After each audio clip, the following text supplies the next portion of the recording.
Whether it's healing deep trauma, unlocking buried emotions, or exploring consciousness itself, two substances come up again and again: MDMA and psilocybin. But while they are often lumped into the same psychedelic category, these two compounds work in very different ways and can serve very different purposes.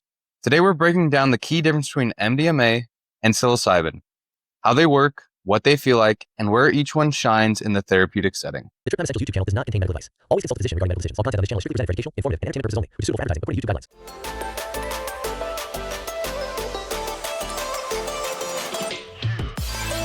MDMA is not a classic psychedelic. It's classified as an empathogen or enactogen, meaning it enhances emotional connection, empathy, and self-acceptance. Psilocybin, on the other hand, is a classic psychedelic, like LSD or DMT, primarily working through the serotonin 5-HT2A receptor to alter perception and induce expanded states of consciousness. MDMA brings people inward emotionally, helping them process trauma and difficult memories with reduced fear or anxiety. It calms the amygdala while boosting serotonin, dopamine, and oxytocin. Psilocybin often dissolves the ego and opens the door to transpersonal experiences. It can offer beautiful insight or challenge, but it's almost always transformative, guiding people into a deeper understanding of themselves or the world around them. So what's happening under the hood? Let's look at the pharmacology. MDMA primarily acts as a serotonin-releasing agent, reversing serotonin transporters and releasing serotonin from VMAT2 storage vesicles. It also has some activity on the 5-HT2A receptors, but to a much lesser extent than classical psychedelics. Psilocybin is converted in the body to psilocin, which acts as a 5-HT2A receptor agonist, the main psychedelic mechanism. Psilocin also exhibits mild SSRI-like activity, influencing other serotonin receptors to a lesser degree than MDMA. Now let's talk about the experiences of each. The MDMA experience, often described as heart-opening, facilitates emotional expression and vulnerability, and therapy helps revisit trauma with a sense of safety. No significant hallucinations, though mild, and visual enhancement or brightening may occur. Psilocybin, on the other hand, can include vivid visuals, ego dissolution, or a deep sense of cosmic unity. Experiences range wildly: emotional breakthroughs, spiritual insight, meditative calm, or strong physical sensations. These all may involve deep reflection, grief release, or joyful connection.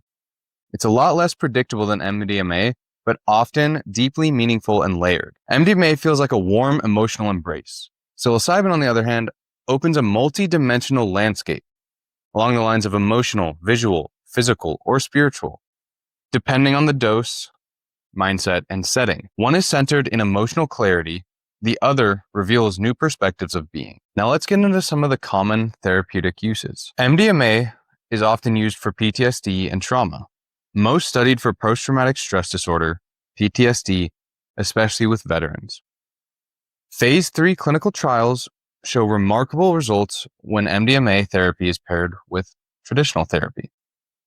It helps patients revisit traumatic memories without panic or disassociation. Psilocybin is often used for depression, anxiety, existential distress, and PTSD too, among other things. There's promising results for treatment-resistant depression, end-of-life anxiety, and addiction. It can spark emotional catharsis, spiritual growth, or a profound shift in self-understanding. Some sessions are deeply introspective or even physical, while others may feel meditative or even euphoric. Effects can be long-lasting after just 1 or 2 sessions. MDMA helps people feel safe enough to confront emotional wounds. Psilocybin helps people explore those wounds from new angles: emotional, philosophical, even existential, and often come back changed. Now let's summarize some of the key differences, starting with the mechanism. MDMA works by flooding the brain with serotonin, dopamine, and oxytocin, creating a temporary state of openness and reducing the fear response. Psilocybin, by contrast, activates the 5-HT2A receptors and promotes new neural connections, which is why people often describe it as a mental reset. Now let's get into the emotional tone. MDMA is pretty consistent. It fosters connection, empathy, and emotional clarity. Psilocybin is often more variable. It might bring emotional breakthroughs, but it could also just as easily be meditative, physical, visual, or spiritual.